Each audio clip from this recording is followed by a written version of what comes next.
All right, well, welcome back to the iWealth podcast, and today we are joined by Mr. Brad Connors here, and we're talking about retirement, and in particular, I got this goal, have $1 million at retirement. Good. And then what? Then you retire, man. You're done. Yeah, it's first of all, having a goal is good. A lot of people, throw a number out there. You have to match that number with your spend.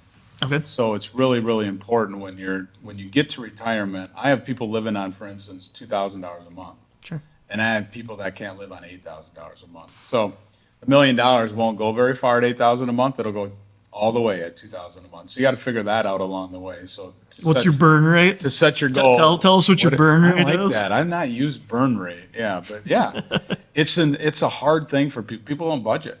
They're like, well, money comes in the account from when I work and money goes out, and I have some left at the end of the month. I'm good. Well, how much is going out every month? It's a scary number. And we have tools that actually help financially.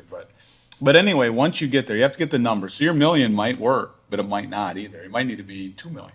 Okay. So you got to figure that out along the way. But then let's say you get to retirement, and now you've got that $1 million, and you need $2,000 a month out of it. When you accumulated the $1 million, you did that through, your IRAs and your 401ks and things like that. And typically people just put money in every month, and it's called dollar cost averaging. You just slide money in every month, and they buy shares. And then all of a sudden it grows to $1 million, and you hit the retire button.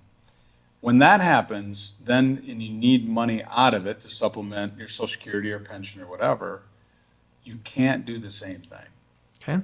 You can't just take the $2,000 a month out of that same $1 million bucket. And here's why.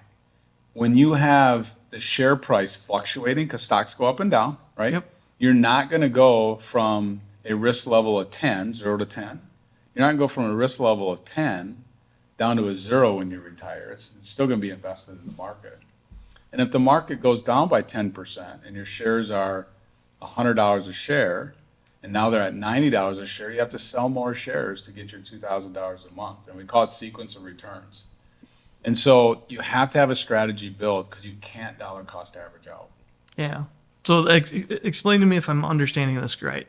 It's kind of like you got maybe 5 big buckets. Some of them are invested at a fairly high level of risk. Some of them at a much lower 1 or 2, level of risk. And then our job in retirement is use the lower ones first, unless the market's up, and then maybe take some of that money that was invested more risky, that the market's up on that particular month or year, whatever it is, and then grab some of that out of there, use that first, and then kind of keep your 5 buckets, so to speak. Yeah, very much so. And to simplify things, it should be done before you retire. Okay, explain that. So let's say last year market was off 18, 13, and 30%, depending where you're invested.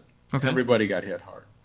If you retired last year and you came to me and your statement was all down 25%, Yep. it's tough to retire. You're starting with that lower dollar amount, right? Yep. So prior to that, if you worked with an advisor 2, 3, 4 years prior to retiring, Yep.